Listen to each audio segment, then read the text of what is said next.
High ponytail போடணும்னா ஹேரை 3 செக்ஷனாக எடுத்து 3 போனிடெயில் போட்டுக்கோங்க. இந்த 2 செக்ஷனை விடுங்க. அதுக்கப்புறமா இந்த செக்ஷனில் மேலே ஹாஃப் லேயர் மட்டும் எடுத்து நல்லா பேக் கோம் பண்ணுங்க. பேக் கோம் பண்ணிவிட்டு ஹேரை ஸ்ப்ரெட் பண்ணி விட்டுருங்க. செகண்ட் லேயர் எடுங்க. அதே மாதிரி இதை ஹாஃபாக டிவைட் பண்ணிவிட்டு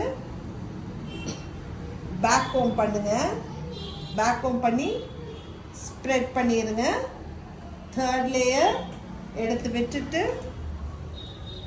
ஹாஃப் தி வே டிவைட் பண்ணிவிட்டு ஹேரை நீட்டாக பேக் கோம் பண்ணுங்க.